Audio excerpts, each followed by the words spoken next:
association. J'ai peu de choses à rajouter à ce qu'a dit François Pupponi. Je veux juste souligner combien l'aboutissement de ce projet aujourd'hui est, il l'a rappelé, une œuvre de longue haleine. Certes, en 1995, lorsque l'équipe que je conduisais a gagné les élections municipales, cet engagement a été pris de façon formelle. Je suis content de voir que 12 ans plus tard, nous arrivons au bout, sinon au bout, au moins du début de la seconde étape, celle dans laquelle on va pouvoir construire ce lieu que vous attendez. Mais l'engagement date d'avant, car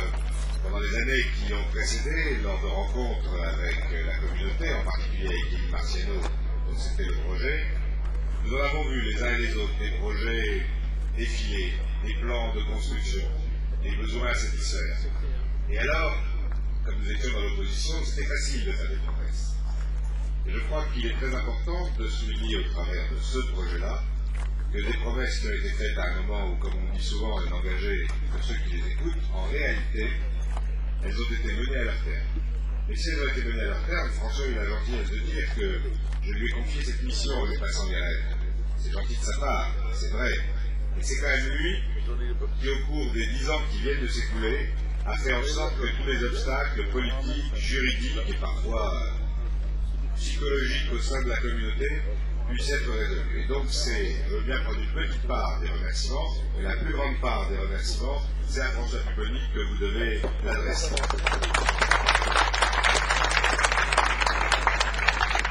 C'est un projet qui est ancien, et je veux souligner combien il est important pour moi que ce soit à la fois un projet cultuel et un projet culturel. Les jeunes, notamment dans la communauté à Sarcelles, ont pendant longtemps cherchent encore, l'endroit où ils peuvent se réunir, où ils peuvent mener un certain nombre d'activités. C'est vrai que s'il y a beaucoup de lieux de culte dans Sarcelles, il y a eu un grand manque de lieux de réunion, d'endroits où, comme c'était rappelé tout à l'heure, pourraient se dérouler des manifestations sportives ou d'autres activités festives d'un autre genre. Or, il fallait pour cela qu'un lieu puisse être construit, et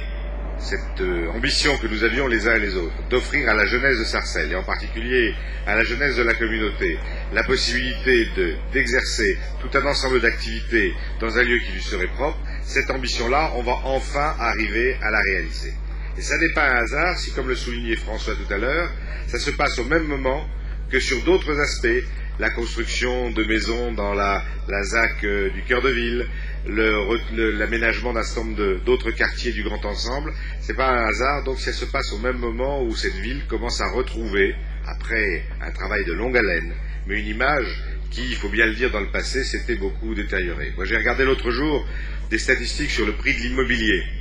et je constatais qu'après une longue période dans laquelle le mètre carré sarcellois avait plutôt eu tendance à baisser, nous sommes rentrés maintenant dans une période différente où tous ceux qui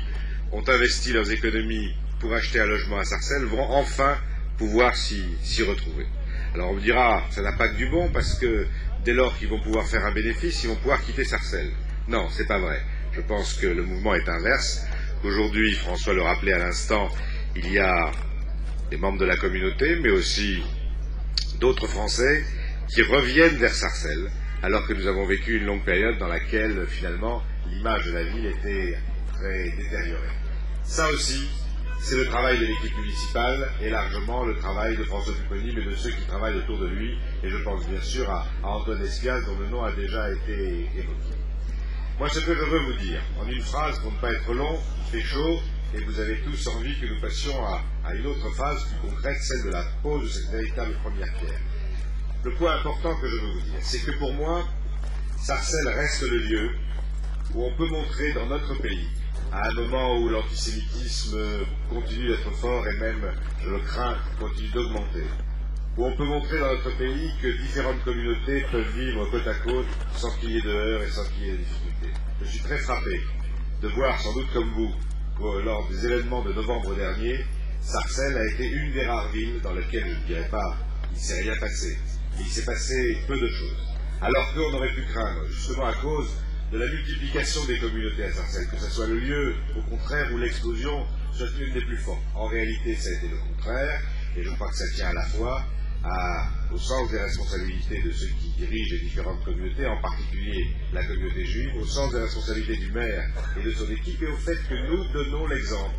de ce qu'il est possible, dans la France de 2006, d'avoir une ville dans laquelle des communautés nombreuses sont présentes sans qu'elles soient en conflit. Eh bien, moi, je veux que cet exemple de Sarcelles, nous soyons capables de le porter à l'échelle du pays, de montrer que, contrairement à ce que racontent les mauvais esprits, il n'y a pas d'opposition, de conflit obligatoire, que l'on peut vivre chacun à la manière que l'on a choisi, à côté d'autres qui vivent de façon différente, et que la République française et la laïcité qu'évoquait François Pupponi tout à l'heure, entendue dans le bon sens, c'est la possibilité pour chacun d'exercer son culte, d'avoir ses références historiques, ses références culturelles, même si ce ne sont pas les mêmes que celles de celui qui habite la porte à côté, sans que pour autant ça entraîne des conflits. Et de ce point de vue-là, Sarcelles est un exemple dont je vous demande de m'aider à ce que nous le fassions mieux connaître. Si nous sommes capables de faire que sur l'ensemble du territoire national, ce qui a été réussi à Sarcelles soit réussi de la même manière, alors nous aurons apaisé une des grandes causes de tension qui peuvent exister dans notre pays. Et pour